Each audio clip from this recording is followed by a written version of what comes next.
Welcome to the Through Magician's Eyes podcast. My guest this week is Matt Guggenbiller. We had a really interesting conversation about his journey starting as a magician, becoming a programmer, making a career out of that, and then finding magic again. He has a really fascinating story, and he took a lot of risks and put a lot of work in to be able to make this dream a reality. So I'd love if you listen to the conversation and heed some of his advice about pursuing a creative field like this. Now, I just want to make a quick announcement before the podcast begins that I'm now streaming every Monday, Wednesday, and Friday on twitch.tv. I'm also considering adding some more streams onto YouTube as well. And if you want to see the behind the scenes of the content that's going to be coming to this YouTube page, then you can check out my Twitch, where I'll be streaming the behind the scenes of coming up with a lot of the magic ideas that will be appearing on this page. And without further ado, let's get into the Through a Magician's Eyes podcast with oPryze, Matt Guggenbiller. You've probably heard of his work if you're in Minecraft or the gaming sphere, but if you are familiar with his work, you probably didn't know that he's also a magician. So we've gotten to know each other through Magic and the Magic Discord, getting to talk about that and jam, and then I found out about his backstory with programming and how he kind of risked it all, bet everything on an idea. And so I really wanted to talk with him about his journey from Magic into programming and our different creative processes and everything like that. So let's bring him right in. Welcome, Matt, to the show. Thank you so much for having me. This is really cool. This is actually the first stream or YouTube or any piece of content that I've done in my new apartment here in Austin. So this is pretty exciting. I get to test out all my equipment that I got. Yeah, that's awesome. Yeah, we were talking a little bit earlier about, so you're originally from Ohio, right? And you came over? So I spent first 25 years of my life in Ohio in the same house. So as soon as I had the financial means to go wherever I wanted, that's the first thing I did. And I just picked Austin because it was warm and, I just wanted to experience something different, and I'm really happy here. I like where I am, like That's my awesome, place. Man. Yeah, so, I just moved back recently. I've been living in LA for the past few years, and then with everything shut down, I was like, I should spend some time with my family until things get a little bit more normal. So now I'm back in the cold, which I was trying to escape so desperately a while ago, but here we are. So you're in Connecticut right now? Yeah, I'm in Connecticut right now, and it's fine because like there's not really anything that I'm missing out on. There's no shows or whatever that I could be doing right now in LA or Vegas. There's no opportunities I'm missing out on necessarily. So it's just kind of like I get to do virtual shows over here, do the streaming, the podcasting, everything, and it's a weird thing. It's like the allure of a city for the moment is at least kind of gone because there's not much reason to be in any particular location. You can do all your stuff online, especially with what I do, and we'll get more into it. So I really don't have to be in any specific location other than the weather. You could do it wherever you wanted to. It's just because of the weather, it's just a plus that you get to be there.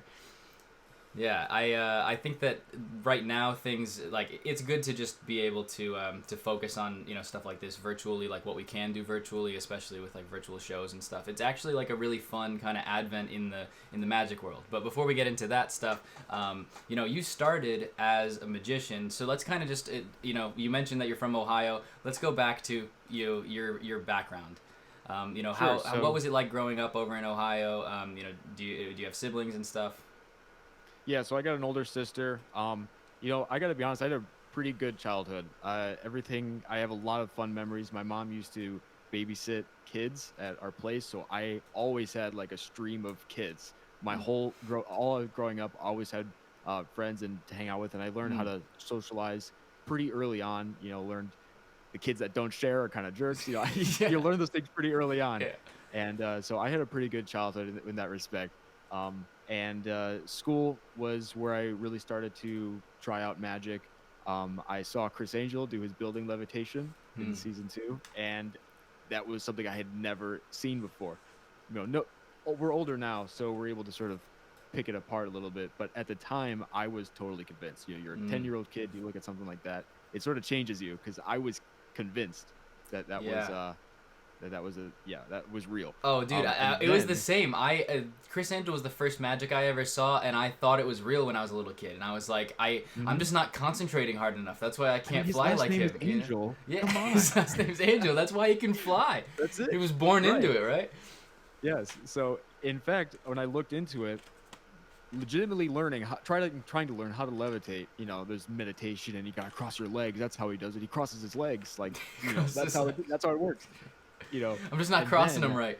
Yeah. right, and then I came across a YouTube video. Someone had re-uploaded his clip from his masterminds, whatever it's called, season episode 2, where he taught how to do one of his levitations, and it was right in front of me how he did it, and it only made it better for me because I'm going, holy crap! Here's a guy that had me totally convinced, and there's actually a method, a secret behind all of these things. Yeah.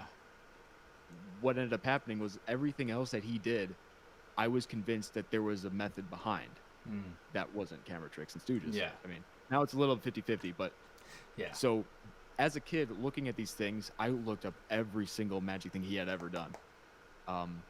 And I would try to find out the methods for these tricks, and that was what I really loved to do. And even the tricks where now looking back, I recognize that they just took advantage of a camera angle, or that they had someone pretend to react or something like that.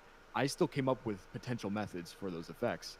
And that's where my analytical mind started to really flourish, where I, pun intended, where I to flourish, yeah. recognized if you're levitating something, you're being supported from some direction, right? It's not the front, it's not the sides, it's not the top, like some of them aren't. Okay, well then it's right behind you. Yeah, so it's like whenever you have that kind of barrier broken down for you of like there is a method to this. It's not some kind of supernatural thing. Then I think for a lot of magicians it becomes difficult. You kind of have to consciously try to turn off that part of your brain, because at that point every time you see magic you're looking at it from the method perspective and it's like you almost can't dissociate yourself from just seeing through the illusion and just looking for the method, you know. Exactly. And with that came a healthy dose of skepticism, because I realized there are things that I was probably convinced of before that maybe there's actually something else going on. And I was able to sort of look at things and try to come to my own conclusions and recognize that just because the majority of people see it and are fooled does not mean that's what's really happening. So I was able to sort of be, you know, an individual in that sense, that I can look at something and try to figure out, okay, how should I go about this? And that led to me doing things that are not very common, which we'll get into later, about why I dropped out of college. And I didn't even realize you did that as well. Huh. Yeah, so I was in for a semester and I dropped out, and we'll talk a little bit more about that, but that was the best decision I'd ever made. And the only reason I went to college was because I listened to everyone else and I trusted them because they're older than me. Yeah. But you know, so there's that level of trust. I'm like, okay, maybe they know a little bit more about it than I do. But I was like, right away, I'm like, no, that's not the case. So I went through my life going at it based solely on how I perceived things. Yeah. And it gave me a lot of confidence, and magic is pivotal to who I am today, because throughout all of school, so from 5th grade to senior year, I was the magic kid in school, you know, performing for the cafeteria or for classrooms or whatever it is. I was the magic guy. I mean, people didn't even know my name. They're like, hey, you, card trick. That's how that went. And it gave me a lot of confidence to be able to stand in front of a whole bunch of people and perform. Wow, that's really awesome. Yeah, so it was like you really kind of felt, you know, comfortable and kind of gained the you know, the social skills and everything. I mean, you said that you also had it from your background with childhood of just being around a lot of kids and stuff. It certainly helped. I mean, people are terrified of public speaking, and believe me, I had those moments where a trick failed or I would do something I had never tried before in front of. That's the thing. One thing I learned, there's a lot of things I learned through magic, is that you got to be able to practice it beforehand. I'll give you an example. There's a trick where you can take a cell phone and put it in a balloon. I don't know if you've ever seen that. I'm sure you have. Yeah, pressure. It's a simple method, but with the phones nowadays, it's a little more challenging than I thought. So we got a phone this big. It's real tough. One of these huge things, and you just try to do the balloon trick. Phablet, it's a lot harder than you think. Yeah. So what happened was, I was doing my patter and talking, and I handed the balloon to one of my friends, and I was like, okay, you know, blow up the balloon. And then, so he was done, and I was still talking and explaining and trying to, you know, do my routine. And then I had the phone, I had the balloon, and I did it, and it just didn't work at all. It didn't work at all. So instinctively, I said, okay, I got to try again. And without even thinking, I blew up the balloon myself. And everyone sort of freaked out a little bit because he had just blown it up. Mm. So it was a weird sort of thing. And I didn't even realize it until afterwards. Just in the heat of the moment, you get that nervous and there's like an adrenaline and all your judgment goes out the window. And it not only was it not convincing, but everyone thought it was really weird that I had no problems blowing Just blowing up the balloon. He just blew up. Yes, and there's many of those, but you learn from it, and it gives you confidence going into it, and you learn, okay, I got to practice these things, I got to prepare ahead of time, and that's true in programming, and that's true in basically everything. Yeah, and so here's a question that I normally would ask later on in the discussion, but because I feel like your journey with Magic has been kind of a very roundabout one, where you kind of were started in Magic, took a totally different turn, and now have just been kind of getting back into that hobby recently. My question is, what is going through your mind when you're performing? What do you think about? I think about the method. That's what I really like. So magicians will do a trick, and there's often a very simple explanation behind it. And I would understand why they would want that, because there's less opportunities for mistakes. But I don't get inspired by that at all. In fact, the more complicated a method is, the more I'm interested in it. Interesting. So, for example, when I first learned how the invisible deck works, oh my gosh, that was something it was just beautiful. Because I had never, that was the first real thing that was really kind of, all these magicians are using toothpicks and duct tape and nothing real. And here you got something that actually requires some thought. And, that goes further when you get into certain technological things, and you see something impossible like a certain levitation, and this goes back to me analyzing Chris Angel's stuff. I came up with crazy methods. It's like, okay, so he turned this way slightly, and then the coin came here, swung on some invisible thread, landed in the latex. I thought of crazy methods for these things. That you just start making up your own methods for things once you see it. You're like, oh well, this could be the thing, And what Magic is problem solving. When you look at it through that, it's problem solving, and that's exactly what programming is. Programming isn't math. It's not any of that. It's being able to solve problems, being able to Google effectively, and being able to Google effectively is definitely a big part of it. Every programmer can attest to that. That's how it works. You just Google to find your answers, and you learn how to learn. And so it's very, very similar, Magic and programming. But yeah, we went into different paths, you and me. We'll talk about our similarities, I suppose. But you went down the Magic route, and I went down the programming route. And but it's very interesting that you have that kind of analytical mind of like, I want to keep breaking this idea down into its subsidiary parts and like methods, So I mean, and I feel like programming is a lot of just like, I got this idea for this thing, and then like, what do I need to write in order for this method, to create the method for this thing to be achieved, and you were talking the other day about writing other programs that make it more efficient because they're also automating other programs and things. So then it becomes even more subsidiary parts. But that's really interesting to hear that when you're performing, when you're performing Magic, there's also a level of you that's going through your mind that's just appreciating the complexity of what you're doing, and you're thinking of it very much from like an engineering perspective than necessarily like a like artsy kind of perspective, I really could care less much about the performance in terms of the pattern. Now it's an essential part, and there's an engineering aspect to the pattern as well, because you can say certain things to lead people on. You can talk and be like, okay, all the cards are red, even though it's only the top card. You're able to lead people on, so there is a method in the way you talk and the way you perform it. But generally speaking, I'm not all about the theatrics.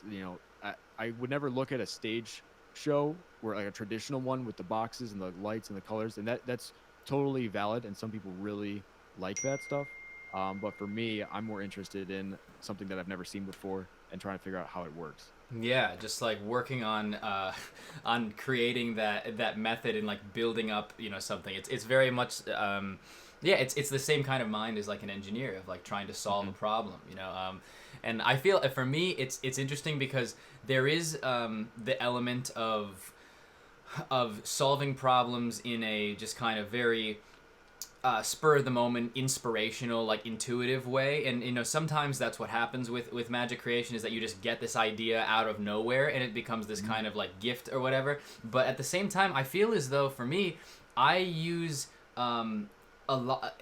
I use a kind of a balance of like leaving room for that intuition and that kind of just like random idea, but also a very analytical, formulaic kind of process. And it was because when I was in school, there was this thing called the Future Problem Solvers program, and it was like a 6-step process. And basically, you would go to competitions at like a national level, and you would be given a scenario that was written from that took place in, say, 2055 or 2060, and like in the future, say 40 years in the future or whatever, and you're given this prompt and you have to read through this scenario, and the scenario is someone that's like a government official from that time, asking you for help, telling you everything that's going on. And they're like, or it could be like, one of them that we had my first year when I was in 4th grade was, the Olympic Committee of 2060 saying like, this is the problems that we're having with doping and then like cybernetics enhancing Olympic competitors, and this is like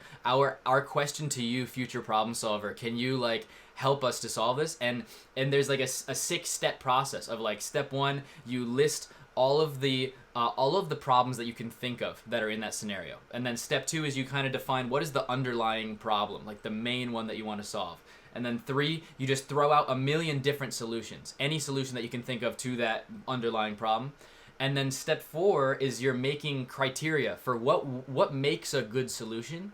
And then step 5, you just numerically grade all of your, and like give points to all of your solutions based off of your criteria until you have one that's like objectively the best, and then you write out a full solution.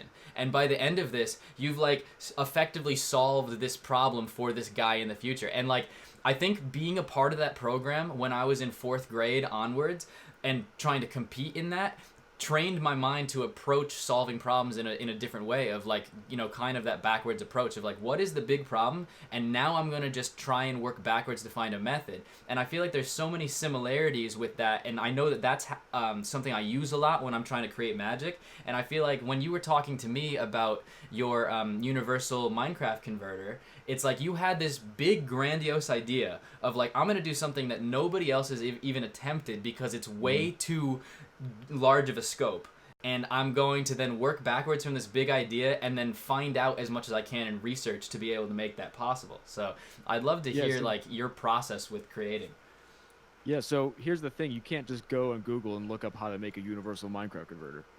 There are problems that have not yet been solved, and they don't have to be life-changing, but they're real things. And even for for Minecraft on the Xbox 360, which is where I got my start in things, it was completely new territory, and there's no documentation because it's an Xbox game and they sort of keep things low key. And so looking at a file and seeing a format that's totally unrecognizable, that no one has any guides for, that's not related to anything else, I had no choice but to learn things like pattern recognition and figure out how these things worked. And what it came down to, which is really interesting, is I had no programming knowledge at all prior to making these editors and these converters and whatnot. So it's pretty crazy. I literally just Googled every step, the tiny steps, all the way. Okay, how do I actually make a program? How do I start that? Then how do I read a file? So you didn't even start out as a programmer. You started out as like a magician that liked computers and things like that. And you were like, I'm going to make this idea, and I'm going to do whatever it takes to make this idea. So you're like, oh, well, I guess I just got to learn programming. Yeah, and that's the thing. I'm completely self-taught. So I never took any I took a short class in high school, which is actually a funny story because I did not sign up for that. But other than that, I had no formal teaching of programming. And even in my class in high school, the teacher didn't even know the material. So it was actually a perfect environment because everyone in the classroom all were trying to solve the same problems at the same time, including the teacher. And that dynamic was that was the only class I ever did good in because I was actually excited to go there and try to figure out these answers to these problems. And I also recognized that, hey, this is something that can actually have a real effect on what I want to do, and it'll change the community, the Minecraft community, and it'll have an impact. And that's something that really changed everything for me. When I made my first program and launched it, it got around 500,000 downloads. Wow. And it was free, and it was bad, and it ruined a lot of people's worlds. So really sorry about that, because it was bad. It was my first shot at it, but it had such an impact on the time that I realized, wow, that's the first time something I did actually affected other people. And then you realize all these other people that you're seeing that made it big, that were successful, they're no different than anyone else in that there's little differences in how their upbringing and whatnot, but for the most part, if you put your mind to something and you try to solve a problem, you can probably do it. Yeah, it's interesting that you were talking about the impact that it had on the community. We actually just got a message in chat from AXHOV, and he said Matt fostered a community that wouldn't have been possible without his programs. In all seriousness, so it seems like you've been able to make an impact on people, and kind of it seems like you've created a community that wouldn't have existed. And would you describe that community as like the universal Minecraft community, the fact that all of these people cross-platform are together, or is it something entirely different? No, it was the biggest community impact I had, in my opinion, was on Minecraft for the Xbox 360, which was popping back in the day. I mean, that was it. Now it's totally it was popping. Okay. Oh, it was huge. It was massive. It was the first Minecraft to come to a console, and it was also a buggy, awful mess, but people loved it. And as the game was basically not getting the attention that the community thought it deserved by the developers, modding sort of entered the scene to allow people to create better maps, new maps, convert maps from Java Edition, things that were not yet possible. And in a way, the tools and software that I developed enabled the game to sort of stay alive for a little bit longer. And that's how people tell me. Wow. That's how people tell me it goes. So, and it makes sense. Wow. But I was not the only one doing this as well. That's something to keep in mind, is that I had a lot of competition, and that's something that you learn, and there's a lot of life lessons to learn from that, because a lot of that competition was started because of me making dumb decisions. And those are life lessons that I'll have forever. Interesting. So what? Yes, people are asking if this is recorded. Yes, it is recorded. It's live. Yes, you can say it's live and it's recorded. You can also ask any questions. Someone asked the meaning of life. I feel like we probably shouldn't necessarily get into that unless you really have an answer off the top of your head. I don't know if it's exactly pertinent to the discussion, but. Someone's asking again. They just double asked for the meaning of life. Is that a different person asking for it? There's two people asking the meaning of life. Explain it. No, this is good. People need to know this. This is a good thing. It's nothing too personal or whatnot. Basically, don't underestimate other people, and don't give people a reason to be your enemy. Basically, in the beginning, when it was just me at the time, I was on my high horse. And someone on a forum had asked a question of how part of the format works. They said, how do I do this? I'm looking to make something. I have an idea. I want to make something. And I was super arrogant. And I said, don't even bother. The format is really complex, and I've been working on it for years. You're never going to do it. That's what I said. And that just stoked the flames of this guy. That person had a reason to stick it to me. And he showed me up. And to this day, he has still been working on software to directly compete with mine, and we did go on different paths, but it's my fault that even started, because you kind of egged him on. I totally egged him on, and so now I don't underestimate people. No matter who they are, I recognize that literally everyone has the potential to do insane things, and you never know who it's going to be. Yeah, now I had people might not know this. We talked about this before. I have a little bit of background in the Minecraft world and a little bit in programming, but it was actually before I got into someone said Matt has a 12-year-old nemesis. Dude, actually though, he was 11. Actually. That's hilarious. But yeah, for me it was like I back before I was really into Magic, I was actually running Minecraft servers, and it started off as kind of running them for some YouTubers and working on staff on other YouTubers' servers, the ones that I didn't directly like impact with plugins. Some of them I was just like moderating or administrating, and so it started off with just kind of making mods for Minecraft and just putting them up like simple mods on like the Minecraft forums, and then actually like the way that I learned OBS and streaming and everything was actually from making Minecraft videos way back in the day. And you know, it was an interesting thing that like I feel it's so much the same part of my mind of you just start with this idea and then you work backwards, you know, of how do I make that thing happen. It's not kind of like you know, sometimes in Magic you learn a method and then that method is exciting and then you're like, what could I do with this, and you kind of build up, you know. But a lot of the creative process with programming is like, what do I want to do, and then working downwards. And then I think a lot of the best Magic that you see is when someone did that, is when they go like, what is the end effect, what's something I've never seen before that would be totally impossible, and then they try to make it possible, you know, make it a reality. Now I kind of drifted away from the Minecraft world, because what I was doing in the Minecraft world was like making plugins for servers and running servers, and then those servers, after the EULA changes in Minecraft, kind of got screwed over because we weren't able to sell most of the products that we were selling, and then our monthly income greatly diminished while we had just expanded to have like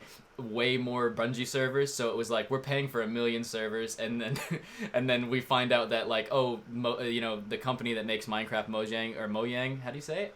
Mojang? It switches depending on where you live. Yeah, okay. So they were like, "Hey guys, you just can't really make money off of these servers because you can't do anything that impacts gameplay. You can just have like give people sparkles or colors or whatever, like things that are like super just aesthetic. So most of what people were paying for just kind of became worthless. So we were just like, and I was also phasing out of Minecraft at the time. I was getting way more into Magic, and so then just kind of went down that path. But it's interesting that your lane with Minecraft was something that was totally sustainable, because it wasn't at all like something where people were paying for something in the game. People were paying for a program outside of the game that allowed them to achieve so much more within their game, and also to exist cross-platform. So for anybody that also doesn't know what Universal Minecraft Converter does or what it is, could you just explain what that project was, the scope of that project, and you know, and why, you know, so many people in the chat are thanking you for, like, you know, people are saying that they've been, you know, following you for well over half a decade because of the impacts that you've had on the community. Yeah, no, and there's a lot of viewers that don't know. Yeah, Immortal Hawk's been an OG, so he's definitely been awesome in that respect. And he used to be an original console player and kept that going long after the game mostly dead. So he's pivotal in that sense. Yeah, so the Universal Minecraft Converter is the child of a bunch of other programs beforehand, and it's the conglomeration of all the stuff that I've learned, and it's constantly improving. Basically, as soon as Xbox 360 Minecraft. Because, by the way, I made converters. So when I say converter, basically you're allowed to, it enables you to move a Minecraft world from one device to another. Normally the worlds are not compatible on all devices. So, and could you explain why that is, that they're not compatible with each other? Yeah, basically because they're different dev teams, and there's different capabilities on each platform. So for example, an Xbox 360 only has 512 megabytes of RAM. So they have to severely limit how it works, and there's no Java running on that. They had to make it in C++, and so it's just an entirely different program. Even though it looks the same aesthetically, it's just totally different code. Totally different project. It's unique in that sense, and with that comes unique ways to solve the same problems. It's so funny. It's all the same sort of problem-solving thing. So yeah, they're completely incompatible, and on Xbox in particular, they lock it to your profile through encryption, so they don't even want you to share it, and that was something we had to get past. But yeah, so it started on the 360, and eventually the community, it got a bit old. The 360 kind of grew slow, and the Xbox One came out, and Bedrock Edition came out, and all these other versions of Minecraft that were superior came out.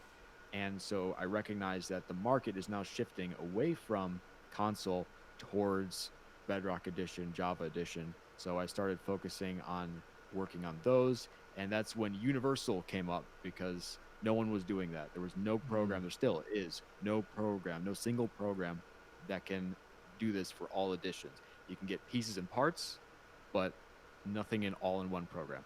So you that was the moment where you got the idea for Universal, or when would you say, what year, or around Yeah. when in that year did you get the idea of like, I want to make a converter that works cross-platform for everything, of like, I don't even care about like different regions, like people could be in Japan and have a totally different version of the game and I'm still going to be able to accommodate them. And it's pretty crazy Right. that like, even when the Yeah. developers of the game have given up on a last generation console, you were like, I'm still going to support the remaining players that are still playing on 360 that didn't buy an Xbox One, even though And like it's the the people developers that aren't want to even come putting their focus from. into that. Right, and it's the people that want to come from those consoles. You still have to support those formats. Um, so it's not just supporting people that want to continue playing on those old consoles. It's sort of helping them in the transition. But the Universal came up actually from an earlier program called the Universal Minecraft Editor. This launched in 2017 and took a year and a half. Excuse me. Took a year and a half to. That was weird. Took a year and a half to develop and had to continually develop and support years after that. So it was a ton of work to do that, and it was completely free. And that was probably the dumbest decision of my life. I regret it to this day because literally there goes 4 years of my life, basically from the time I started working on it to now, where I was just losing money.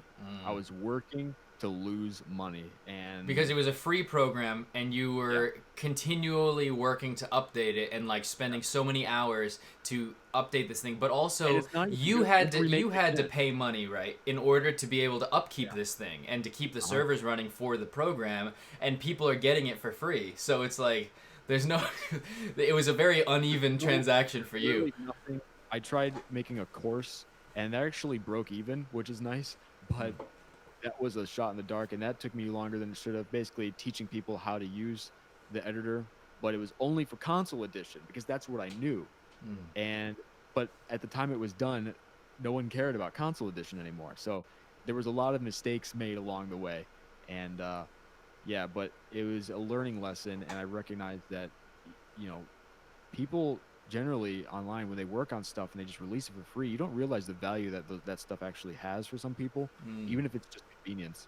And so now I'm a huge proponent of monetizing my stuff because it enables me to keep working on it. And keep So yeah, that was a upkeeping it and dumb making decision. it better and better, because like, you have to put in so much time whenever any version of the game Yeah, is updated on any platform, and anytime there's any and I change quit you right have to away. like keep working on it. And if it's just free, it's like it just it just becomes like Yeah, so impossible for you to be able to survive. and this comes from a lack of experience with it Mm. when I didn't anticipate how drastic some of these changes would be, and they completely rewrote the formats at times, and to this day right now it's severely outdated. I literally just gave up.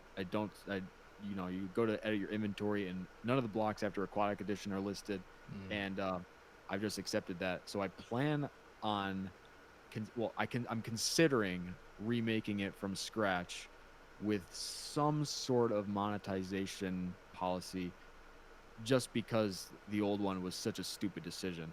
And but at that same time, I promised people that it would remain free. So the old one will always be free, and I'm I'm not sure exactly what I will do. I would like to keep the new one if I ever make it free. No promises. But so yeah, there's a lot to learn in the business side of things for sure. So you said that you really regret this because you put so much work and effort and years of your time Mhm. into developing this program that was free for other people, but was a big, sink on your wallet for a long time, just draining finances for you to be able to upkeep this free, software that is benefiting the community and supporting people, but like, you can't pay the bills on, just people saying thank you. So like, how were you able to support yourself during that time? And then like, what was the transition like? I know we were talking about this, and it seems like it was a pretty Mhm. crazy moment that you had when you needed to decide, Yeah. like, am I gonna keep going with this, or am I gonna just give up on Minecraft as a whole?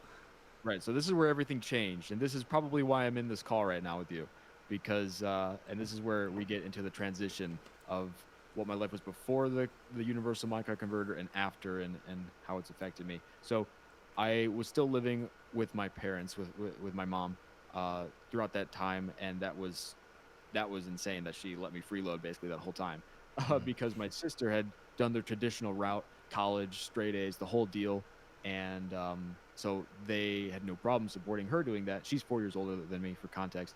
They had no problem supporting her for that because they're going down her path. Uh, Whereas for me, I'm doing my own thing, and I was supporting myself because I actually did sell a version of the editor that was only for Xbox 360 years and years ago. Mm. Um, Someone is saying that someone's computer's loud. Is it Yeah, my I'm audio? trying to My adjust. I don't know. instead. It might be mine. I'm just trying to adjust it. I don't hear much from you. That might be Okay. better. My mic should be pretty good at cutting that out. But Someone's so saying that they're just trolling. All right. okay. Okay. He said I don't hear anything. Maybe they've got Okay. really good. You got a really good headset. Yeah. So to sum it up, to get it quickly, I was freeloading off of my parents, Mm. and they did not like it, and I was existing off of the money from the previous software that I did sell, but it was no longer selling because it was outdated. So I had a bunch of savings with no real expenses, and so throughout that time, I get older and older and older, and the longer this goes on, the less likely my parents are to keep supporting me. It's Yeah. ridiculous. Like, you're just ridiculous at this point. What are you doing? That kind of a thing. And so that's when I just said, hold on, the converter, I promise you, will sell well and will be successful. And I put all my eggs on this basket, all my eggs in the converter, and literally down to the last day, the day that it launched, I had like $14 in my bank account. I went from a lot to literally nothing. Wow. And I cut out all my spending. I didn't buy new clothes. I didn't buy any like pizza or anything. I didn't go to weddings. I just completely shut out from everything because I could not afford it. And It was literally just like on your last leg of like. no car, no nothing. I had nothing. And so what was happening was there was a fork in the road. If the converter, and someone actually in the chat right now, Artake Games, was there during that, and he was giving me a lot of support during that time when he basically said, don't worry, it's going to work. There was a fork in the road where if my next project doesn't sell well, then I have to quit and I have to go get a job, and I would have skipped out on college, and I would have been severely underprepared for life. Because you had already decided not to go to college to focus on programming because of the success you were having in the community of what you were developing. Yes, Yeah. exactly. With the earlier software, because when I sold my very first software, like in, was it 2014 or 2015? 2015.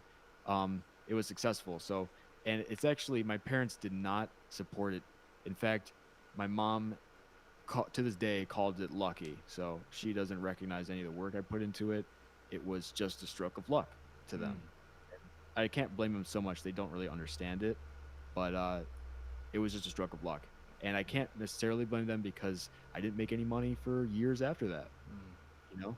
So it was crazy when the converter launched, and it's been a resounding success, which is just unimaginable to me at the time. It was one of those things you just dream of what it could be. And all my stuff I was doing on a crappy PC with I had just nothing to my name, but I still made it work. I couldn't even play 1080p videos.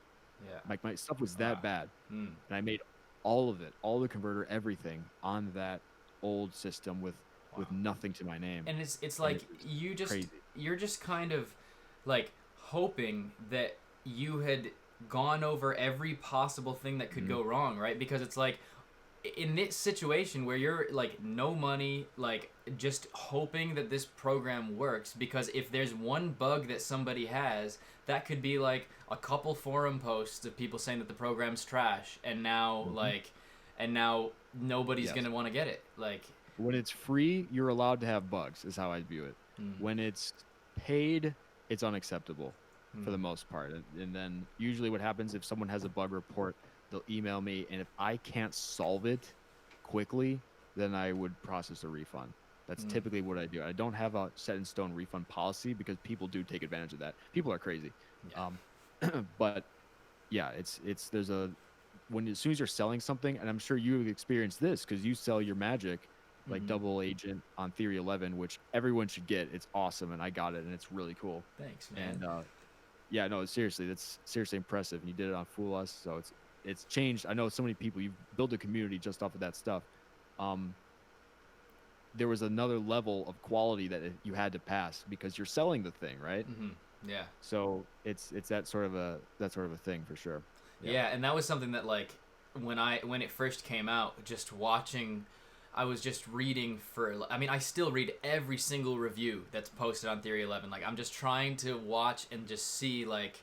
Just hoping that there's nobody that finds something wrong with it. And so far, I mean, I've just been blown away by how positive I things found have something been. wrong with it. I mean, okay, yeah, you did find something wrong with it. You may or may not have had your middle finger go numb for a couple Yeah, days minor when things you here were and there. working on it. But that was I'm gonna chalk that up to user error. Yes, I would agree with you. I don't think that's your fault, but that was funny. um, Um, what is this guy saying? Do you have any decor in the shop aside from just magic? I've seen some sick stuff on your furniture in your room. Where do you buy your stuff? Sorry, too many questions. who are you Uh, talking about? I don't know exactly who he's talking about. Is he talking about like has he seen stuff in your apartment? That's he's saying in the shop. Yeah, we actually just talked yesterday a little bit, so I was probably talking about you. Me? Oh, me. Oh, okay. Like, Yeah. oh, okay. So just like furniture and stuff. Oh, in my room. Gotcha. Yeah. I mean, honestly, I don't have much magic stuff in here in my room at all. That's in view. I have this kind of like big. It's almost like a like chest like seat over here, and this whole thing is just filled with all magic stuff. But if you walked in here, you wouldn't know that I'm a magician at all. You would just be thinking that I'm a musician because that's what I was into for years longer than I've been into magic, and I still love music a lot. And in my show, I combine the interests of music and magic. But I just have guitars everywhere. There's three behind it here, behind this wall, and then there's the two that are on this wall. There's another guitar over here. There's a banjo over there. So like it's all music stuff that's in the room, and then I've just got the cards kind of like in the desk and stuff, and they're in in reach when I need them to practice and stuff. But yeah, I thought that he was talking about like if you had if you had like some kind of furniture that you guys I had do not talked have about. furniture in my But place. I got a something cat. that one of the that Leah in chat was asking was actually about like with things being so risky when you were deciding like okay, I'm just gonna put all my eggs in this basket of this program and hope that everything works. One would think that you would have to believe in yourself a lot to be able to say I'm going to drop out of school and I'm going to just focus on my ideas and learning to program, learning to code entirely self-taught, making stuff and hoping that becomes my entire income source. Were you Mhm. at that moment when you were on your last leg and like let's say it's a few days before Universal Minecraft Converter comes out, were you doubting yourself at all, or were you just like was there no time to even doubt yourself because you're just Oh, like there was time to flying doubt. by the seat There's of your definitely time pants? to doubt. Yeah, no, it was one of the things where the people around me were more convincing than I was. The people around me were telling me, "No, this is good. This is gonna work." Um, and I was knowing where the entire market is currently was questioning it a little bit, and I recognized the challenge ahead of me, and hopefully my anti-piracy works. And I had all these questions in my head, and but how I view it is it's something I sort of came up with here is that having a plan B makes it easier to give up on plan A. Yeah. And I wanted plan A to be what I really wanted out of life. I wanted to be self-sustaining. I didn't want to work for someone else. All these things, and everyone, my family, they all told me you gotta have something. You gotta have a plan B. Get ready for something else. And I made a little bit of a resume, but Yeah. it just didn't interest me at all. I said, no matter what happens, I'm gonna make it work. I'm gonna do it.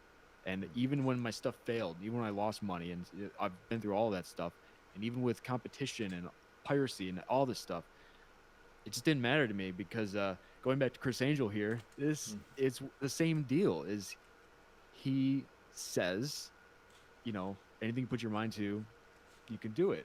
And it's kind of corny, but when I was a kid, that really changed me. Like that magic had a serious impact on my ability to recognize that something that seems impossible is probably doable. So Yeah, because you're seeing literally like things that aren't supposed to exist, that aren't supposed to be possible. Everything's working against you. If it's a levitation, gravity and the whole laws of physics are working against you, but you're finding a way to make it happen. And so it's like you realize that, if I really just put my mind to this and focus on making this thing, then it's real. It's actually really interesting that when you talk about that, because when I decided to move to LA and focus on magic, I had a bunch of people telling me like, oh, why don't you just go to college though right now? Like, why don't you go to college and just focus on that? Or why don't you just get like a job as a waiter or something and then just like do that on, as your job and then do magic on the side. And and when you talked about the, if you focus too much on plan B, then you're distracting yourself from plan A or not allowing yourself to put enough time into plan A to really make it a reality. I kind of came up with this analogy back when I was about to make that move, and it was that if you have a safety net and you allow yourself to get too close to that safety net, it can be very easy to get wrapped up or ensnarled by that safety net, and then you're trapped in it and you can't get out. And I see so many people that they want to do their passion, and then they are like, okay, well, I'm going to just have this safety net of like, I'm going to work this regular job, and then they work that regular job, and then 10 years later, they're still at that job, and they've never been able to put enough of their time into their real passion to be able to make that happen. And then the thing is, then the safety net, you get totally wrapped up in it. You get trapped. It's like when you're watching like Ninja Warrior and they're trying to climb the net and then they get wrapped up in it. Yeah, there's a thing though with that it depends on your personality. So for example, when I would talk with my sister about this, the idea of doing her own thing and running her own business and not just working a simple job is like hell on earth to her. Just that is not interesting for people. Most people, I think. So there's definitely a personality trait where for some people, college and the traditional job model and the security and opening a retirement account and doing all that stuff makes sense for them. Yeah. But there are some people out there that is just not the path for them. Yeah. And don't see anyone encouraging that. Yeah. So whenever I see someone that has a path that's different, that's entrepreneurial, that's self-sufficient, I am just a huge supporter of it. And sometimes to my detriment, because I would come across someone trying to do something and I would drop everything I'm doing and I'd finish their stuff. I'd help their stuff. So I've noticed that I tend to like to help the problems of people around me too. For nothing really in return, just because it's I see a problem, I want to fix it. And I genuinely am happy when the people around me succeed and when my friends succeed. I can't remember the last time I was ever jealous of other people that succeed. It's motivating to me. So I support anyone that tries to do that. And in many instances, included in that is don't go to college. For those people, again, not everyone, but for the I think especially if it's in the programming world, and it depends. If someone is interested in programming, but they just want a stable job in programming, then sure, go to college, because then you get the piece of paper that tells other employers like you're a safe bet, and then you get hired. But if you have a vision for something that you want to make, then you don't need to go to anybody else to get the validation to make what you want to make. You just need to start making, and whatever that is in, and that's something that our culture does not really adopt. I remember from first grade up, college. That was it. Yeah. That's all I ever taught. And anything off of that means, oh, you're never going to get a job. You're never going to succeed. And it's like, wow, that may be the case for a generation, but I'm living proof that that's not it for some people. Yeah. So, anyway, and we do have some questions because Leo was saying that you said earlier that you don't believe in luck. Do you believe that a bit of luck is also needed? She said, because I guess there are so many people who work their ass off, but they failed because others don't like the business. Mm. So you need luck that others like your work. Gotcha. So basically, like the thing is that if you're going to do something that is putting yourself out there, like for example, with what you did, it's not just I make this program and now I'm done. It's like I make this program and now I hope that the Minecraft community adopts my program as the program, or Mm. else this whole past 4 years was a big waste of time.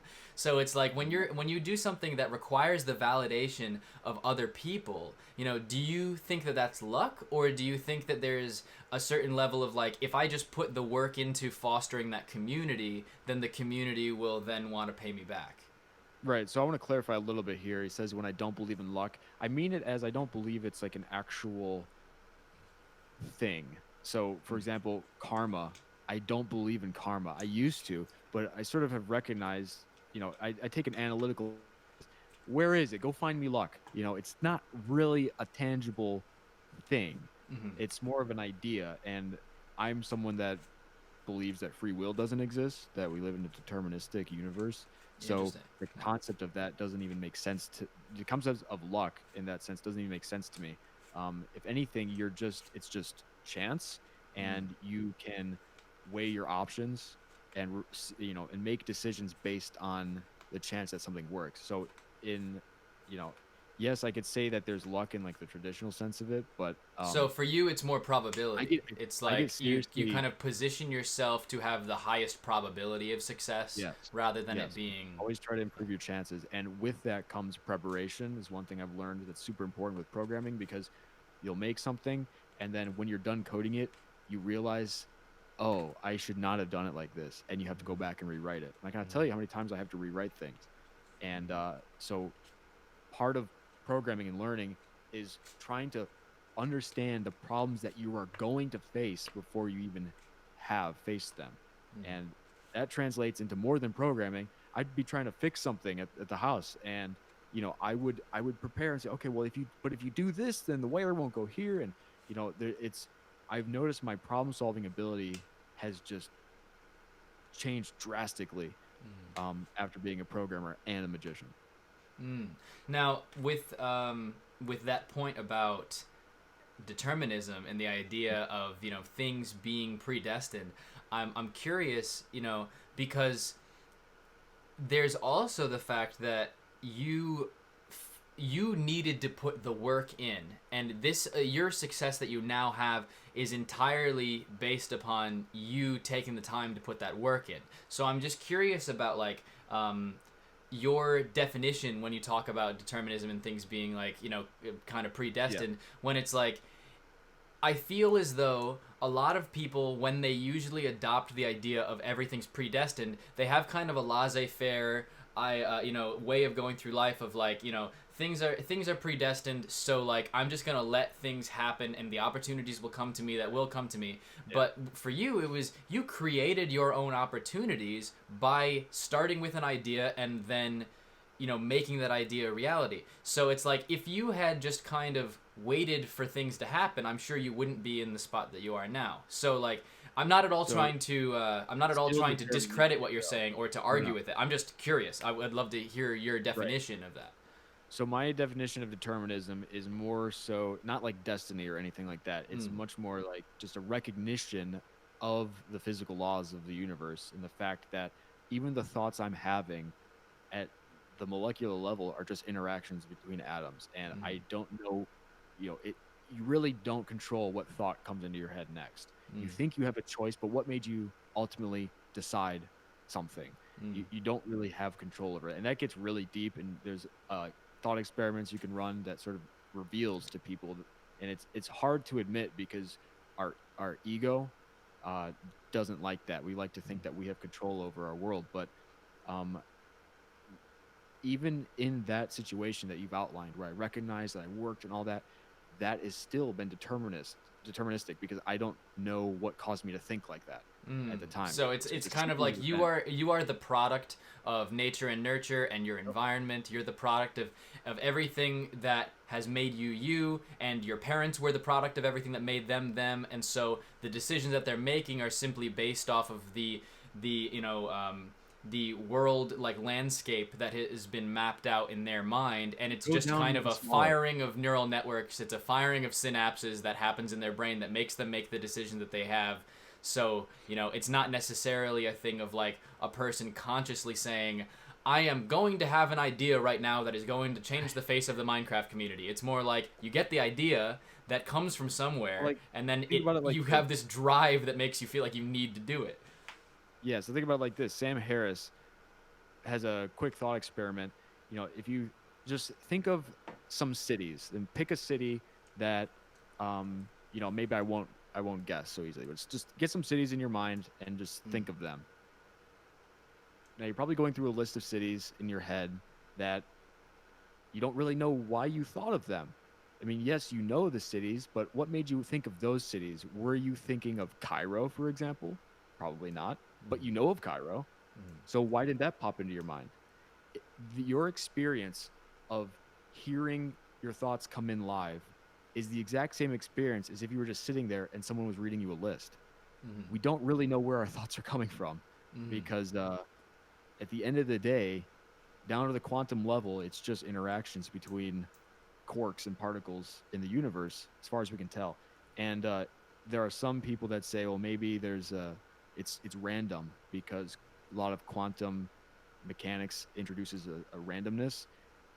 Fine, that's still not free will. Your decisions were ultimately based on quantum randomness. So it's kind of a weird thought experiment. It goes into Yeah, the I, science I aspect of it. understand where And you're I'm going not a with that. And although I guess I suppose I have a different perspective in that I think that there is which I suppose under your definition could absolutely fall into the same thing. But like I definitely differentiate having all of the information and all of the thoughts that come in, and as well as all of the observations of what's around you, and I differentiate that from how you choose to act with that information. However, I do understand that what you're saying, that like what provokes me to make a certain decision about how to act could absolutely just be the product of the same thing of just random thoughts coming in. You But I'd literally, like Blaze, to think that your what? your next thought right now could be influenced by the gravity from Jupiter that just so happened to affect a little molecule just a little bit. And you have no idea how.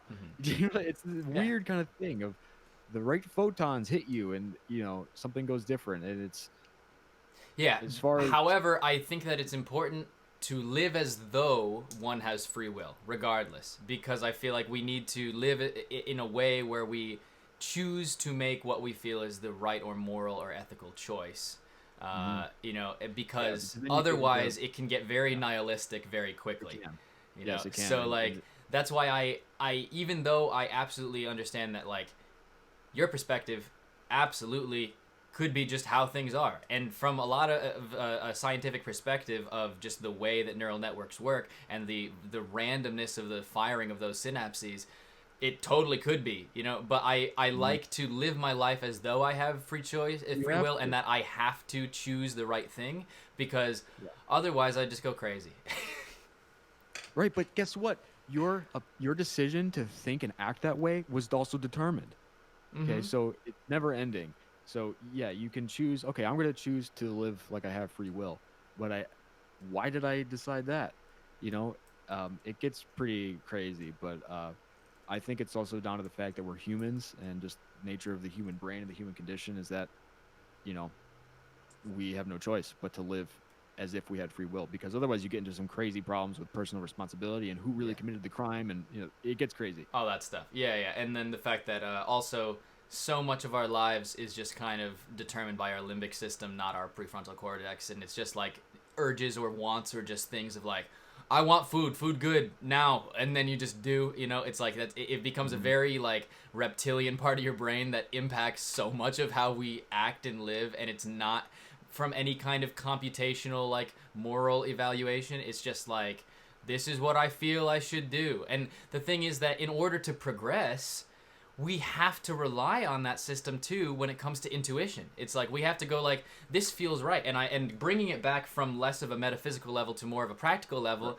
you got the intuition that making a program and spending years of your life trying to learn how to code in order to impact a community of people that you had never met before, and just saying, I know that this will contribute to these people and make their experience playing this game better, so I'm going to spend so many years of my life making this my work. It was based on intuition and just kind of trust and faith in yourself that that was the right thing to do because you believed in the idea. And then you just ran with it, you know? So how was the, I know that you got into it a little bit, how was the impact, like the reaction of people around you that were close to you, like your family, when they're like, hey, Matt's, like your mom being like, hey, Matt's spending like hours and hours every single day coding this thing for random people to get on the internet, and he's just hoping that this is going to work. But then it worked out in the end because it just did. You put the work in, and then you created something great. Yeah, so they did not understand it at all. You have to, I have great parents, so they supported me no matter what in that sense. That's great. But they don't understand it. So, for example, they come home from work after working, however long at their job. They come home, and here I am in the basement with my robe on, with Minecraft open, every single day. Dude, that was me, dude. I literally was wearing my robe that's over there, and I would be coding. I look like a hermit. I don't have my hair done. You get pretty messed up when you're programming. You get pretty grungy. You get pretty grungy when you're just creating, yeah. Oh, yeah. Yeah, that's for sure. So it looked like I'm a freaking loser. I'm not doing anything. And I'm making no money. So what are you doing, you idiot? Go to college, And it's just one of those things where I'm like, you just have to give them lip service and just be like, okay, yeah, I will, But you have to recognize, okay, now that they're quiet, I gotta go continue working. So it was a very weird thing. But in terms of reaction to what I was doing, they only really cared or recognized it a little bit more when I made money on my first program. It was money. That was the thing that convinced them. There's nothing else that I could have done. I said, look, I have all these subscribers. Look, I have these people that are thanking me. Look at these emails. Didn't matter. How much money did you make? And it makes sense because that's a perspective that generation comes from. That was the same thing with me and my parents when I was doing the Minecraft server stuff. It was just like, you're spending all this time and you're talking to all these people you've never met before. They're not your friends in real life. Like, what's going on? And I'm like, oh no, but look at this. Like, we've got so many people online today and they're just having such a great time. And then once it turned into a thing where I was like owning servers, and then they're like, oh, you made a few $1,000s and you're only in high school in this month. Like, oh, now this is interesting. Now I understand, because then it becomes something tangible, and that's just because they're thinking of it from the perspective of like, my son needs to get a job to be able to survive in this world. Yeah, they care for you, and it comes from a place of love, and they want what's best for you. And my mom felt like an enabler. That's how she worded it, because I wasn't doing anything. So she felt like she was, a negative impact to me, letting me do this. And she thought of it as like a gaming addiction. Yes. Well, gaming or just not being productive with my time. And I also became very, very convincing. So I was able to say, look, I understand where you come from. You can see kicking me out as potentially helping me, but if you just let this continue until December when it launches, we'll actually see where my path will go. And I was able to do that every month. Basically, I had to reconvince them of why not to kick me out. And and it got all the way up to that moment, and it launched, and it worked, and then I was able to move. And now it's a little different. Now, they meet someone new. Hey, have you heard of the universal Minecraft converter? Oh, well, my son made that. Is that kind of a thing? So that's where that sort of comes from. But it's cool. But in a way, it also kind of messed me up because I value money so much now. I value having it. Like, it's my number one focus now, because that is, any validation I ever got is because I had money. Or made money, or was successful in that sense. Because that was the only way that you would get approval, or like for what you were doing, or the fact that they actually understood that all of your time and effort was worth it. Yeah, so I will sacrifice basically anything else, as long as I can be productive. So it messes you up. It messes you up a little bit, but at the same time, hey, I'm successful. So Yeah. Now whatever. onto My, programming my, from a more. Oh, what were we gonna say? Sorry. I was gonna say it's successful in my definition of successful. Let's say Mm. that, Which is if something's profitable. which is that I basically did. Yeah, it's profitable. That I don't. I'm doing what I'm financially independent and I have no debt and I'm comfortable in that sense and I have prospects going forward and more ideas and so I'm successful because I achieved my goal. I see. Now, when we're talking about from a creative perspective, something that I wanted to touch on was I was talking with my friend Michael Blau the other day, who is a magician. That's great. He's an incredible magician, but he also is a programmer, and he actually went from magic into programming the same way that you did. It was actually that he had an idea for magic effects that he wanted to create, and his roommate in college was a programmer, and so then the programmer was like, "Oh, that's easy, dude. Like I can Yeah. make that in less than a day." And he came Hmm. back the next day, and the magic effect that Michael thought would be insanely impossible, that would be crazy, happened within a day. And so then Michael was like, "Oh, I want to become a programmer." And then now he's making his own apps, and now he's more in the programming world than he is in magic. And we were Yes. talking the other day, and he was telling me about how what he loved about magic, the idea of you come up with an idea and then you learn how to create that thing. Mhm. He realized that that same thought process was taken further to its extreme in programming, because in programming he was like, the motto is that anything is possible, like you can do anything that you set your mind to in programming, where he was like, in magic he feels like there's more limitations because there's kind of like a set of methods, or there's even like a set of say 10, 15 effects that you could boil every magic trick down to, except for like the really super unique ones. But there's like Right. the majority of magic tricks you can boil down to like transposition, Levitation, sleight like of hand. levitation, like Yeah. any of those kind of things, and it becomes just like a basic thing. Like they're all kind of the same trick, and we're all just operating within this scope. And it's like we're supposed to be the ones that are pushing beyond what people think is possible, like what people think Mhm. exists within the world. But then we kind of end up falling back to the same plots over and over and over. So, do you find yourself more or less limited in programming than you do in Magic? I am less limited in programming. I Mm. feel like you can have an idea and you can make it happen and you can um as long as it's on a computer screen Yeah. basically. But it's interesting because coming back to magic is just sort of it's piqued my interest again a little bit, is that I am interested in finding ways to take programming and make an effect, Mm. because I recognize the sheer amount of possibilities that you can do with programming. It's the difficult part is actually having that manifest in the real world somehow. Yeah. But what you can achieve in terms of progression in your life and becoming self-sufficient and meeting people and everything, it's amazing Mm.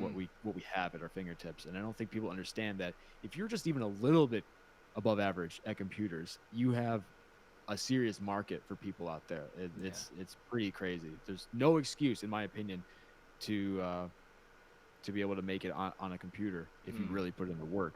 Like And that someone could become self-sufficient or independent, or like your definition of success that we talked about I've seen it earlier. happen with Yeah. friends around me. I like literally I can name you like 5 people right now, all different paths. Some have gone down YouTube. Some have done like hacking. Some have done selling products. Some have done working on games.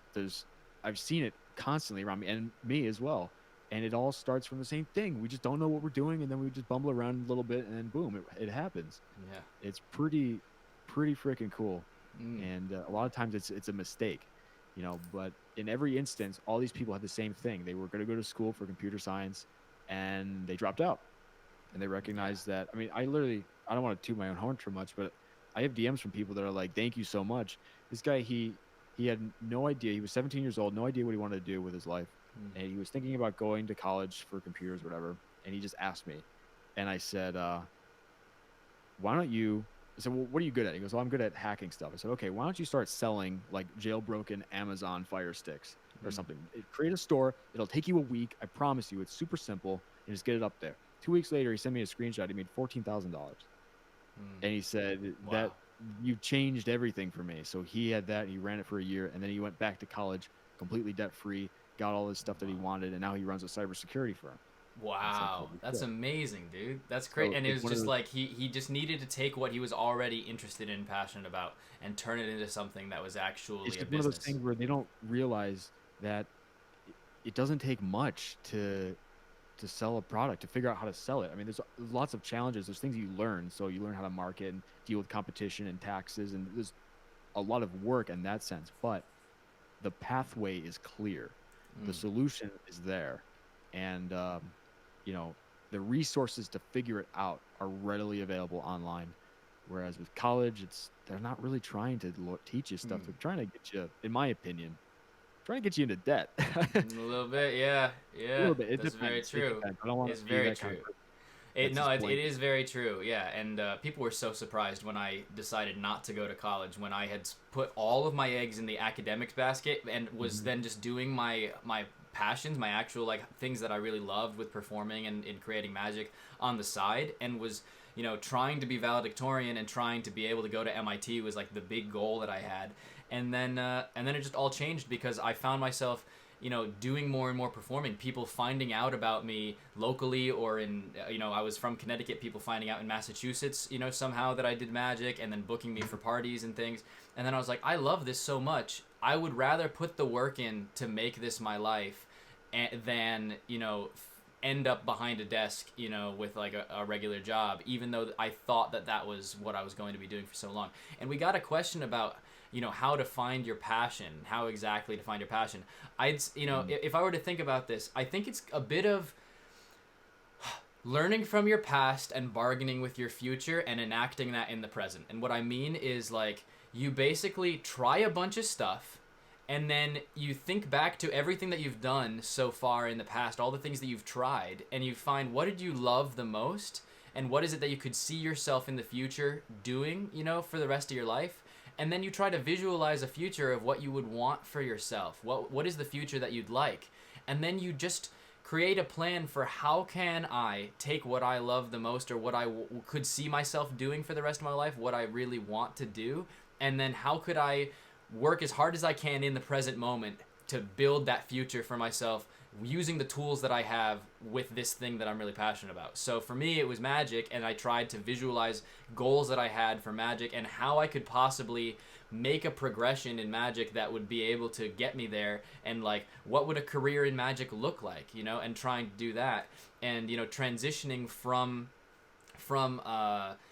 and then even for like when we're talking about knowing that you're really passionate about something or loving it, I think that one thing that I loved with programming, with like making making things in Minecraft specifically, which is so funny that we were both in I specifically know. Minecraft, was that Perfect. like whenever I'd make a mod or something, it was basically like I could take this virtual world, and even though the regular world, like there's so many things that are outside of your control, with the virtual world, you can create it however you want, and you can make something that you just imagine, and you can shape it, and it can actually impact other people because of this Right. idea that you had. And then I was like, whoa, magic is like doing that in real life. Magic is That's the creating thing. a virtual world and Impact. a performance where you've basically like you've rehearsed this interaction with a person, which is kind of weird. Like you're Mhm. interacting with a person and you've kind of already mapped it out and rehearsed it, and you're creating this little virtual reality, but it's happening in real life in front of somebody. And I love the Mhm. fact that I was getting that human connection that I kind of was missing from, when you were talking about those hours and hours in your robe looking like a little caveman, like, like all that time. I was kind of missing that human interaction, and I realized, like, oh, whoa, if I keep doing this, I'm going to be doing that more, which I didn't really have an issue with that idea. But then I just found that I loved the magic, creative side more, even though there are more limitations with what you can create for something to actually perform in real life compared to virtually. But the thing about magic is that it's a performance, and you can make anything that you imagine happen in a performance because it's not real life. It is like a virtual reality. It's just not through a screen, and that was what I love so much. But I would love to hear your perspective on how you find your passion and then like make that your career. Right. So I don't know what my passion is still at all. Mm. because I am juggling between so many things that I would love to do. I would love to start streaming. I would love to start YouTube. I would love to make a software company. I would love to make games. There's all these things that I would love to do, and I'd love to be another mind freak too. You know, Mm. I mean, there's all these things that I would think would be really cool that I'd like to do. Yeah. Programming is not my passion. It's like a means to an end in the Mm. sense that it was a total mistake. So Mm. when I initially It's wanted interesting that to, you say it that way instead of like accident. You're like it's a total mistake of like you're like my past 5 years of It's an my life and my entire income and all the success that I have. I'm gonna call it a mistake. I should have said accident. You caught me on that one. Yes, it's a total accident mistake. Basically, I wanted to do YouTube and be successful with YouTube initially, and I noticed a way that I could stand out was to make the software. So doing the programming was my solution to achieving a different passion at the time, and that eventually morphed into just programming because that I found fulfillment not from following my passion, but from doing what I'm good at and having an Mm. impact. Mm. That's where the fulfillment comes from. Period. Mm. It's not my passion. It's it's finding what you are good at and doing that. And what That's a I very good think point. that Yeah. I'm good at is solving problems. And you can give me almost any problem, and I will work on it for 4 years, and I will solve it. You Mm. know, and that's what I'm passionate about. And it doesn't even have to be my own problems. It can be other people's problems. That's what I like. So I think, from my perspective, find what you're good at, and the fulfillment you get from it will be your passion. That's a very good way to put it because yeah, what Cardis Trick was saying in the chat is like, it's so difficult because if you never find a thing that is like, boom, that's what I want, that's what I could see myself doing for the rest of my life, or that's what I really love, then it's so difficult. And then do you just need to keep trying things? It's like, no, eventually you do need to just go like, I'm good at this and I would be okay doing this for the rest of my life. And then you keep doing that in order to support yourself because like if you're just kind of endlessly trying random stuff and hoping that eventually something sticks, then you're never going to be able to survive that way. So it's like you have to do something sustainable that you're good at, and that's true that you find fulfillment from it. It becomes kind of circular. If you achieve a certain amount of success in something, then it becomes fulfilling, and then you can become passionate about that feeling of fulfillment. Maybe not Yeah. necessarily the thing that's bringing you the feeling of fulfillment. Yes. So programming is a pain in the ass. I mean, I'm tired of it. It's not really Isn't it? fun. I mean, it's a lot of work, and you have a bug. Well, if you have a bug, that means you're not sleeping that night Mm, because you will literally not be able to go to sleep. You'll lay down for mm, 5 minutes. Oh, I have an idea, and you go up and try it. mm. There's a lot of, it kind of sucks, but it somehow it ends up being worth it because the fulfillment you get from it. The fact that tens of thousands of people download it and use it, and I end up being able to support myself financially, and it unlocks a level of freedom in my life that I didn't have before, and that is fulfilling. And before I even was a programmer, when I was on YouTube and I was growing my channel at the time, I got around like 50,000 subscribers. That was fulfilling to me because I thought, hey, there's something I'm pretty good at, and it's succeeding. So even though it's a lot of work and it's a pain in the butt, so yeah, people can and do make what they like doing a lifelong job, Mm. but I'm not necessarily sure that's the right way to go about it, Mm. for some people. And there was actually a TED talk someone talked about it where that was basically their point was you really just need to find what you're good at. Yeah, and that's also true that anything that you decide is going to be your career becomes a job. And sometimes it's a good thing to keep things that are your passion and your hobby, and the things that you enjoy not a job, and then allow yourself to just do the thing that you're good at or whatever comes naturally to you and that you can get success at to have that stability. That way then you can do the things that you enjoy Right. in your free time. And I feel like most people are like that because the issue is that, there's so many magicians that like when you make magic your job, Now it's a job, and it doesn't feel the same as it did when you were just starting it out and it was something that was super exciting and fun and you could just Yep. create and discover endlessly, you know? And sometimes it's Yeah. good to not force that to become your income source. So, you know, Right. you don't need to make your passion your career. They can be totally separate things. And so I Mhm. know that we're going to need to wrap up in probably the next 5 minutes. So I wanted to just get a kind of a final recap with like, so you released the Universal Minecraft Converter. It's able to take all of the versions of Minecraft from every release across time, you know, or pretty much, you know, and is Mhm. able to then make them compatible. And it took a ton of work, and you put it out. It's been a success. You've been able to finally get that financial stability. Minecraft took everything away from you for years, where you Yeah. were on your last leg, and then now it's given you everything.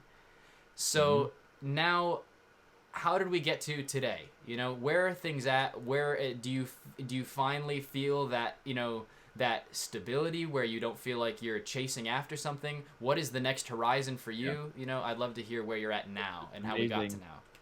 It's amazing because now that I'm here and that I have no debts, no payments at all. I have a stable, sound, strong emergency fund. I have savings and I have still money coming in the bank. And I still have more projects that I'm working on. It's a thing where my goals have now shifted where, okay, I'm going to double my money now.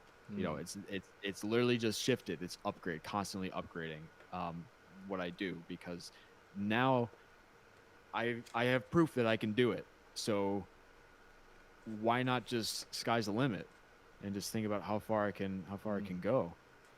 I think that's what's interesting to me, and I've learned a lot, so I can recognize what things might be a waste of my time and what things aren't. mm, And but at the same time, I'm also trying to sit back and enjoy the fruits of my labor a little bit. So I'd like to start streaming and do YouTube mm. and stuff because that's fun You don't need to and keep working on other running right things. now, like flying by the seat of your pants Right. to get this thing Like I'm done. 25 and I feel 22 because I spent 3 years of my life doing nothing but working on that Mm, stuff. It just flew right by. I literally I can't believe I'm 25. mm, I do not relate. I feel 22, 23, like 100%. I was mm. like, hey, can I legally change my age? Because this is not right. It's just not like, can we go Oh, back? But yeah, it's like for right. people that, you know, are interested in making like making something that's their idea a reality, and they're trying to just believe in themselves, like that's what it takes though. Is it takes a lot of Mhm. sacrifice, you know? And it's almost like instead of trading a ton of money in debt and going to college and that being your sacrifice, you know, your sacrifice was instead a lot of just sitting at home and working, Yeah. but now you get to kind of enjoy the fruits of your labor. Yeah, there are people that go out and they spend the first 5 years of their 20s partying or in college or doing stuff, which has its place. You know, you build a lot of memories there, but then they get out of it and they have nothing going for them in the future, really. Mm, Some of them. And I feel like I'm about to do the same thing, but in reverse, where I figured out what I'm going to do with my life, and now I can spend the next 5 years having fun. yeah. And so we'll see how that goes. But one final thing that I want to say that I think could have the biggest impact on anyone listening right now Mm, has been sort of my philosophy throughout all of this. mm. Despite the amount of work that I put in, you are not successful from putting work in. You, it's nothing to do with work. You don't get paid for work. You get paid for providing value. Mm, I can go out in the desert right now and dig the biggest hole you've ever seen. Who the hell's going to pay me for that? It means yeah. nothing. It's just I'm working just to work. Nothing to Mm, do with work. It has to do with providing value and being able to recognize what's the most effective way to provide value and then achieve it. That takes a variable amount of work. Sometimes it's really easy. Hey, I can provide value by being a good singer, and that comes naturally to me. It doesn't take much work to become a good singer if you already are one. Um, or you have an idea that's a little bit different but will provide value but takes more work to get there. That's one thing. So people need to stop thinking about converting their time for money. It's not a mm. thing. It's not It's just time in, money out. It's how much right. It's value am I giving to somebody else? and I'm proof of it because I literally sit in this chair and I can do whatever I want for every hour of the day and I'm making more money than some people that are working a steady job Mm, because I have recognized that I need to just provide value. Even when you're working for someone else at a job, you are just providing value to them at a rate that both of you have agreed upon. you know, but at the end of the day, you're just providing value, That's and it can really be, important. and Yeah. depending on what you do, it can be really easy to provide Yeah. value. You just find something cheap and make it more valuable and sell it to someone. I mean, that's all it is. And programming is a great way to do that because you can build something from nothing. Yeah. So You can get something. You get some really cheap hardware, and then you can make it extraordinary with just the programming, that like whatever you put on it. and it can happen from anything. Go out and go fishing and then sell the fish. I mean, it doesn't take much of anything. Yeah, it's a stupid example, but it's just showing that you know that's all that it was. It's just providing value, and if you set it up right, you don't have to work anymore. There's a little bit of work to get it going, but you can really set it up to have truly passive income as long as you live your life recognizing that it's not about how hard you work. It's about, in some ways, it's about being lazy because you're finding the most efficient way to get the thing done. Yeah, efficiency of your time, and I think that loops back to when people were asking earlier about like, how you had the mental kind of fortitude to believe in yourself during that tough time, is that you knew that in the end, what you were doing was going to be providing value to people. And it wasn't just, I'm gonna spend all these hours coding so money will magically appear because I put my time in or my work in. It was that the end product was going to. I'm provide generally value. a lazy person. I don't work out. I don't do that stuff. I'm generally pretty lazy. I imagine I would be much more successful if I wasn't so lazy. But it just rings true is that it's not about the work, which no one likes to talk about because everyone loves to say, "Oh, I work so hard." It's not about the work. Not about that. That's a really, really great piece of advice. That's really good insight, and I'm seeing that the chat is really appreciating it, man. I really, really appreciate you taking the time to have this conversation. I think that people were able to learn a lot, and you had a lot of great insights. I love that you shared your journey and everything from your creative process, your background, and then how you got to where you are today, and some really great advice. And it's also really awesome to see during this, seeing so many people in chat thanking you for the impact that you've had on their lives and for the community that you've been able to form. So it means a lot that you took the time for this, and you can shout out your pages and everything if people want to check you out. It's oPryze, right? And where can people find you? Yeah, so you can find me on Twitter, although I'm pretty opinionated, so forewarning. But basically, I'm sort of just the figurehead for my products. So if you are interested in the Universal Minecraft Converter, you just Google Minecraft Converter and you'll find it. I would love to get back on social media and those other channels more as an entertainment side of things. So we'll see where that goes. But as final thoughts here, I just wanted to say that I appreciate you inviting me on this. It was totally impromptu, totally unexpected. I had no idea. I don't get too many chances to really just talk for a couple hours and go over my experience. I don't know anyone really cared, to be honest with you. So that was cool to see, and I appreciate you inviting me on. It's totally unexpected. When I met you, man, I knew that you're a good speaker, but you also had a lot of really good insights and a really unique experience, and I'm really grateful that you were able to share that, man. Thank you. Thank you. Best of luck, and I wish you success with all your future endeavors with everything. And thank you so much, everybody, for watching. Yes, this podcast will also be available on YouTube very soon. You can check out youtube.com/BlazeSarah, and if you want to see more streams, please remember to follow, and you'll be notified of any future podcasts or streams on twitch.tv/BlazeSarah. Thank you so much, everybody, for watching, and have a good one.